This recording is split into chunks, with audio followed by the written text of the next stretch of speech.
नमस्कार मित्रांनो, जून महिन्यापासून या नियमात होणार महत्त्वाचे बदल।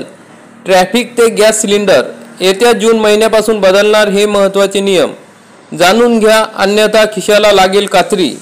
तर मित्रांनो, जून महिन्यापासून नियम बदलत आहेत, तर मग ते कोणकोणते नियम आहेत आणि त्यामध्ये काय बदल होणार आहेत याविषयी सविस्तर माहिती आजच्या या व्हिडिओमध्ये बघणार आहोत। तर मित्रांनो, आपण जर चॅनलवरती नवीन असाल तर चॅनलला सबस्क्राइब करा, बेल आयकॉनला क्लिक करा, म्हणजे अशीच महत्त्वपूर्ण माहिती आम्ही आपल्यासाठी घेऊन येत असतो। तर मे महिना संपायला अवघे काही दिवस शिल्लक आहे। मे महिन्यानंतर आता जून महिना लागणार आहे। नव्या महिन्याच्या पहिल्याच दिवसापासून अनेक नियम बदलणार आहेत। या बदलाकडे लक्ष न दिल्यास तुमच्या खिशाला खात्री लागू शकते। येत्या 1 जून पासून घरगुती तसेच व्यावसायिक गॅस सिलेंडरच्या दरात बदल होणार आहे। यासह वाहतुकीच्या नियमातही अनेक बदल होणार आहेत। याच पार्श्वभूमीवर बदललेले हे नियम काय आहेत, यासह अन्य कोणकोणत्या नियमात बदल झाला आहे हे जाणून घेऊया। गॅस सिलेंडरच्या दरात होणार बदल। मग प्रत्येक महिन्याच्या पहिल्या दिवसापासून घरगुती आणि व्यावसायिक गॅस सिलेंडरच्या दरात बदल होत असतो। या दिवशी देशातील ऑइल मार्केटिंग कंपन्या या गॅस सिलेंडरच्या किमती ठरवत असतात। बदललेला हा दर प्रत्येक महिन्याच्या 1 तारखेपासून लागू होतो।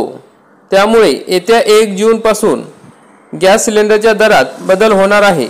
याआधी 9 मार्च रोजी घरगुती गॅस सिलेंडरचे दर कमी झाले होते। व्यावसायिक गॅस देखील एप्रिल महिन्यात स्वस्त झाला होता। त्यामुळे जून महिन्यात गॅस सिलेंडरची किंमत कमी होणार की वाढणार हे पाहणे महत्त्वाचे ठरणार आहे। आधारमध्ये बदल करण्यासाठी मुदतवाढ।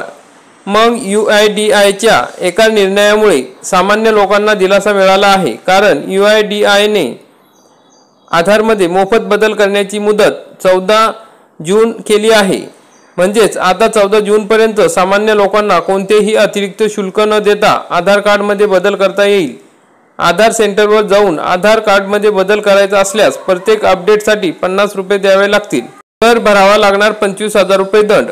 येत्या जून महिन्यात वाहतुकीच्या अनेक नियमात बदल करण्यात येणार आहे। कोणताही अल्पवयीन मुलगा गाडी चालवताना दिसल्यास त्याच्या पालकांकडून मोठा दंड आकारला जाणार आहे। हा दंड 25,000 रुपयापर्यंत असू शकतो। विशेष म्हणजे 25 वर्षापर्यंत लायसन देण्यात येणार नाही। वाहतुकीच्या नियमात आणखी मोठे बदल।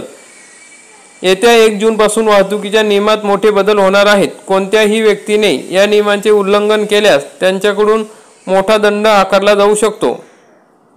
वेगाची मर्यादा ओलांडत एखाद्या व्यक्तीने गाडी चालवल्यास 2,000 रुपयाचा दंड भरावा लागू शकतो।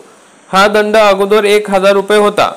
लायसन्स नसताना गाडी चालवल्यास 500 रुपयाचा दंड भरावा लागू शकतो। हेल्मेट नसताना किंवा सीट बेल्ट नसताना गाडी चालवल्यास संबंधित व्यक्तीला 100 रुपयाचा दंड भरावा लागेल। तर मित्रांनो, अशा प्रकारे 1 जून पासून महत्त्वाचे बदल होणार आहेत। तर मित्रांनो, व्हिडिओ बघितल्याबद्दल धन्यवाद। व्हिडिओ आवडला असेल तर व्हिडिओला लाईक करा, चॅनलला सबस्क्राइब करा, बेल आयकॉनला क्लिक करा। जय हिंद, जय महाराष्ट्र।